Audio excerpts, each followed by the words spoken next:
আমন্ত্রণ জানাচ্ছি আপডেট সংবাদে। শুরুতেই জানিয়ে দিব গুরুত্বপূর্ণ শিরোনাম, এরপরেই থাকবে বিস্তারিত। সর্বশেষ ইসরায়েল ফিলিস্তিনি যুদ্ধের তথ্য, লড়ে যাওয়ার ঘোষণা নাসরুল্লাহর, বৈরুতকে গাজা বানানোর হুমকি ইসরায়েলের। এদিকে হিজবুল্লাহর মুহুর্মুহুর ভয়াবহ রকেট হামলা, ইসরায়েলি ৭ সেনা হতাহত। এবার আমেরিকাকে ইরানি নেতার কঠোর হুঁশিয়ারি।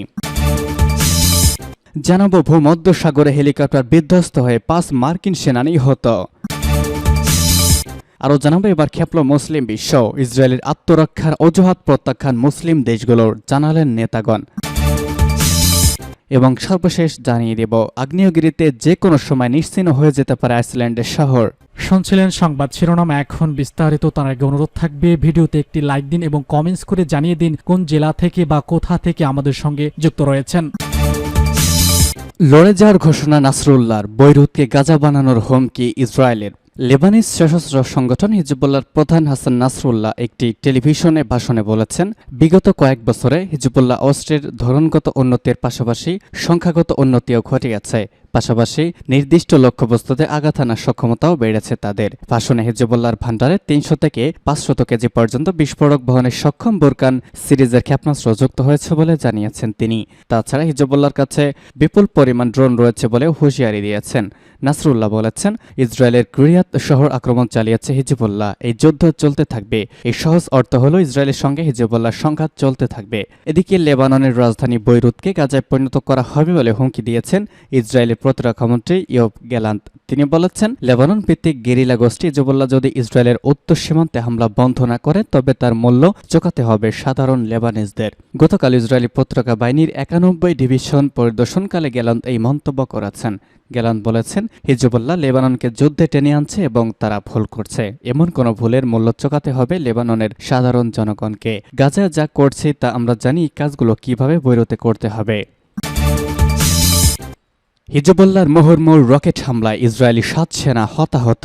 অবরুদ্ধ গাজা উপত্যকার ক্ষমতাসীন গোষ্ঠী হামাসের সাথে যুদ্ধে ফিলিস্তিনিদের সমর্থনে ইসরায়েলি মুহুর্মুহুর রকেট হামলা চালিয়েছে ইরান সমর্থিত লেবাননের শক্তিশালী সশস্ত্র গোষ্ঠী হিজবুল্লাহ। রবিবার ইসরায়েলের উত্তরাঞ্চলে মানারা এলাকায় হিজবুল্লাহর এই রকেট হামলায় ইসরায়েলি অন্তত ৭ সৈন্য হতাহত হয়েছেন। ইসরায়েলি প্রতিরক্ষা বাহিনী আইডিএফ হিজবুল্লাহর হামলায় সৈন্যদের হতাহত হওয়ার এই তথ্য জানিয়েছে।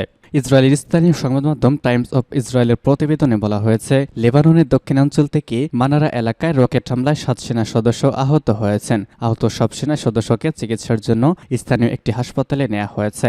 ইসরায়েলি সামরিক বাহিনী বলেছে, ১ ঘণ্টায় ইসরায়েলের উত্তরাঞ্চলে টানা ১৫টি রকেট নিক্ষেপ করেছে লেবাননের হিজবুল্লাহ। একই সময় লেবানন থেকে ছোড়া ৪টি প্রজেক্টাইলকে আটকে দিয়েছে ইসরায়েলের আকাশ প্রতিরক্ষা ব্যবস্থা আয়রন ডোম। আরও কয়েকটি প্রজেক্টাইল উন্মুক্ত স্থানে পড়েছে, তবে এতে কোনো হতাহত কিংবা ক্ষয়ক্ষতির ঘটনা ঘটেনি। সৈন্যরা রকেট নিক্ষেপের উৎস লক্ষ্য করে লেবাননের দক্ষিণাঞ্চলে গোলাবারুদ ছড়লে বলে জানিয়েছে আইডিএফ। এদিকে হামাসের বিদেশি শাখার সদস্যরা লেবানন থেকে ইসরায়েলের হাইফা, নাহারিয়া ও আশেপাশের কয়েকটি শহরে মুহুর্মুহুর রকেট হামলা চালানোর দাবি করেছে।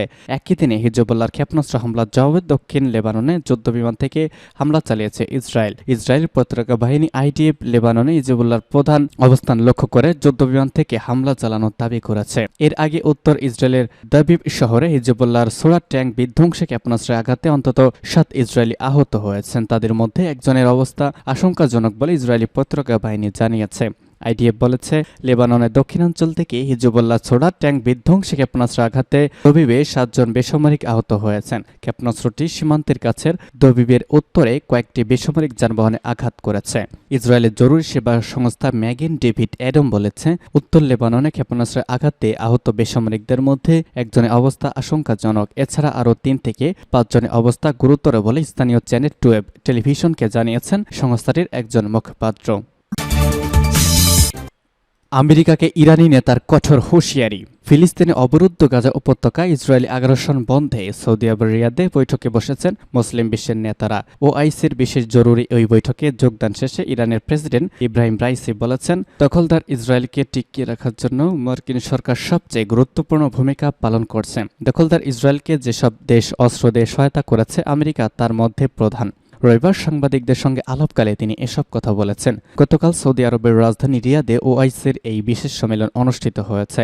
সম্মেলনে দেওয়া বক্তৃতা ইরানি প্রেসিডেন্ট বলেছেন, গাজা উপত্যকা ইসরায়েল যে বর্বর আগ্রাসন ও অপরাধযোগ্য চালাচ্ছে তার পেছনে মূল অপরাধী হচ্ছে আমেরিকা। ফিলিস্তিন ইস্যুতে ইসলামী পর্যন্ত ইরানের দৃষ্টিভঙ্গি দৃঢ় রয়েছে বলে উল্লেখ করেছেন। প্রেসিডেন্ট রাইসি বলেছেন, সৌদি সফরে আমি ইরানি জাতি এবং যারা রাস্তায় ফিলিস্তিনিদের অধিকার নিয়ে স্লোগান দিচ্ছে তাদের কণ্ঠস্বর হওয়ার চেষ্টা করেছি। প্রেসিডেন্ট রাইসি আরও বলেছেন, ইসলামী বিপ্লব বিজয়ের পর থেকেই ফিলিস্তিনি জনগণের অধিকার সম্পর্কে ইরানের সুস্পষ্ট দৃষ্টিভঙ্গি রয়েছে। একই সাথে ইসরায়েল সরকারকে ভুয়া এবং দখলদার বলে বিবেচনা করে তেহরান।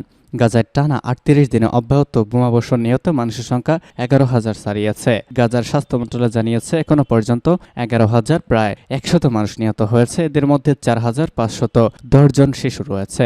এদিকে ইসরায়েলি হামলায় গাজায় প্রতিদিন শত শত মানুষ হত্যার প্রতিবাদে বিশ্বজুড়ে লাখ লাখ মানুষ বিক্ষোভ সমাবেশ করছেন। বিশ্বের বিভিন্ন দেশের নেতা সেখানে যুদ্ধবিরতি কার্যকর করতে আহ্বান জানিয়েছেন। এত কিছুর পরেও যুদ্ধবিরতির দাবি আমলে নিচ্ছে না ইসরায়েল ও তার মিত্র যুক্তরাষ্ট্র।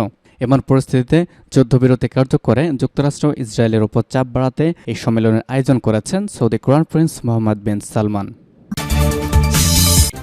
ভূমধ্যসাগর হেলিকপ্টার বিধ্বস্ত হয়ে 5 মার্কিন সৈন্য নিহত।